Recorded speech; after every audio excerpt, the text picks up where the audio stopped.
Why can't everybody own a nuke? One of the things that makes One Punch Man so captivating is the ease of access to power. In this universe, it's way too easy for a normal person to become a monster and destroy a city. Anyone can transform into a monster through 5 methods. 1. Through obsession or hatred of a given thing. This dude loved custom cars so much, he decked himself out and became a custom car monster.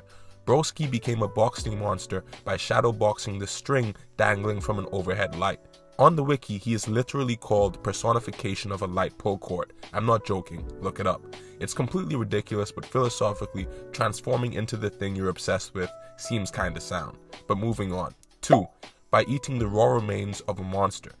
So let's say, hypothetically, a hero kills a monster and no one cleans up the body.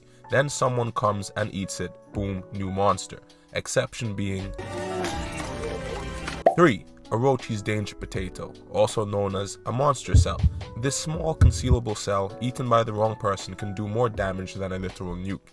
If they existed in real life, they'd throw you under the prison for thinking about owning one. We see how strong they made some of the fighters from the martial arts tournament. Monster cells are insanely dangerous. 4. Scientific intervention. Beefcake drank a special steroid developed by his brother, which turned him into a mutated giant, strong enough to level an entire city. Saitama saved the day, but countless people were murdered in the rampage. Plus you have all the creatures from the House of Evolution, Carnage, Kabuto, and the gang. Don't sleep on them either. Science is as much of a menace as hatred, obsession, and monster cells are. 5. We have divine intervention. Yes, the god of monsters comes down or up and offers you power disguised as someone you love. Not good. Now, this is just a list of the ways a person can transform into a monster. It doesn't include all the monsters that appear from nature, and the different planets like Vaccine Man and Boros. The One Punch universe is especially terrifying because at any moment a scorned person with bad intentions can obtain a preposterous amount of power, then use that power to enforce their will. In the real world, I can safely say that if we had anything like a monster cell, or a scientific intervention that allowed the average person to transform into Godzilla, the government would do all they could to make sure that the civilian population couldn't get near it. And I doubt we would even be told they existed. Now, let's stop being weebs for a second and try to apply this to the real world. What's the closest thing to monster cells we have? Nukes, missiles, and drones probably. The major differences being that these are both external and inaccessible. We're not born with inbuilt artillery, and the average person can't get their hands on an Apache helicopter, and even if they could, they would have no idea how to use it. That manual definitely looks like a phone book. In the real world, the most accessible type of monster cell is a gun. They increase the destructive power of a person from lethal to 1 or 2 people at a time, depending on the person, to dozens of people at a time, depending on the weapon. But that's the thing. We know that monster cells give bad people the power to do bad things on a larger scale, but what happens if a good person eats a monster cell? Probably nothing. But let's imagine that monster cells increase power in all who eat them. Helps with my example. If they can resist the god complex that comes with the power spike, big if, then I think it's similar to giving a person a gun. Nowhere does it state that monster cells are innately bad, but they are made by evil and they do attract bad people. Shortcuts seem inherently villainous. Fast power, fast money, fast food, not good. Anyways, in essence, monster cells grant a rapid increase in physical force. Weapons are the same. Stronger weapon, more force at your disposal. Pick it up, increase your damage tenfold. On one hand, weapons empower the user to be the first responder in times of trouble, enabling them to protect themselves and the people around them without having to wait for the cops. How often does this happen? Pretty often. There are 1.65 million home invasions per year in the US. A robbery is committed every 2 minutes, a violent crime every 30 seconds, and a murder every half hour. Most people will encounter a moment in their lives where a show of physical force or using physical force is necessary to solve a problem. On the other hand, we don't want force to be held by greasy fingers, convicted felons, the mentally ill, damaged children, even regular children. There are a lot of people that probably shouldn't have easy access to a gun, good and bad. You don't need to be evil to do serious damage, you can just be stupid. Even heroes fall off the beaten path from time to time, and when they do, things get nasty. Guts was the Black Swordsman at a point, Spike was a hitman for a crime family, Yuji lost control and destroyed a city, killing thousands. And let's be real here, when real lives are lost due to mismanaged power, people don't forgive. Life isn't anime. So this is the question. How do we stop monsters and minimize their damage? Perfect time to segue into an anime metaphor.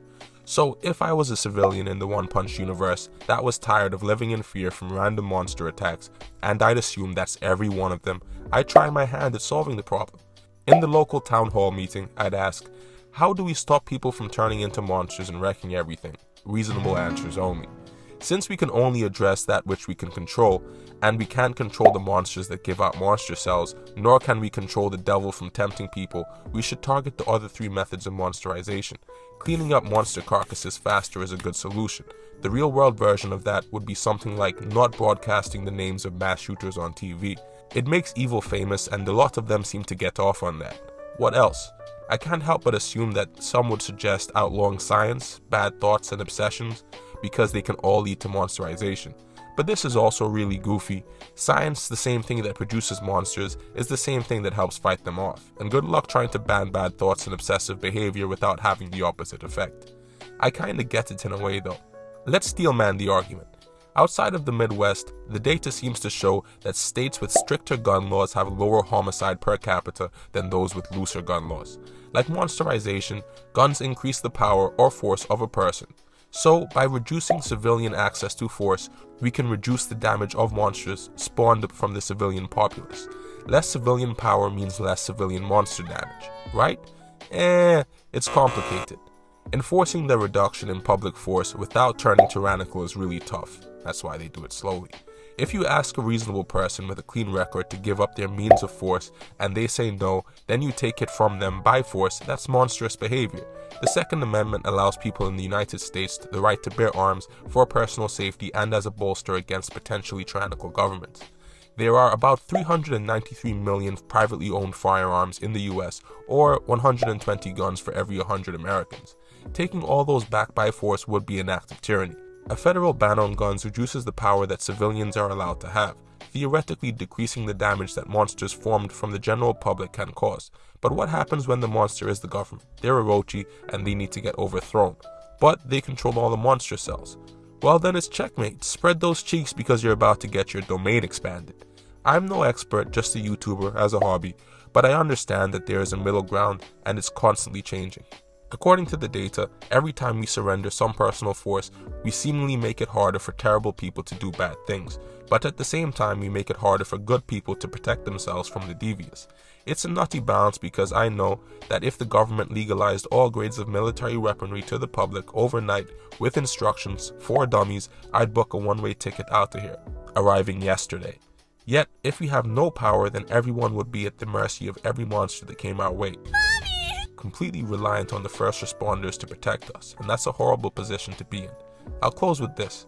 Easy access to force is disastrous to society, but a complete monopoly on force is equally as dangerous. Since we can't uninvent weapons, we may as well learn how to use them better, and understand them better. Fear and neglect can't be the right way to greet the powerful unknown. Like AI, it is scary, so we need to learn how to use it. Really good. I'll close with this. I think the solution lays in having a system that acquaints people with force from young. Martial arts like wrestling, jiu-jitsu, and running being mandatory in schools, and firearm safety offered as an elective. So when an evil monster rears his head, heroes will be all around. Or we just train a mentally ill population and everything turns into World War III. Don't mind me, I'm just chatting. I don't know.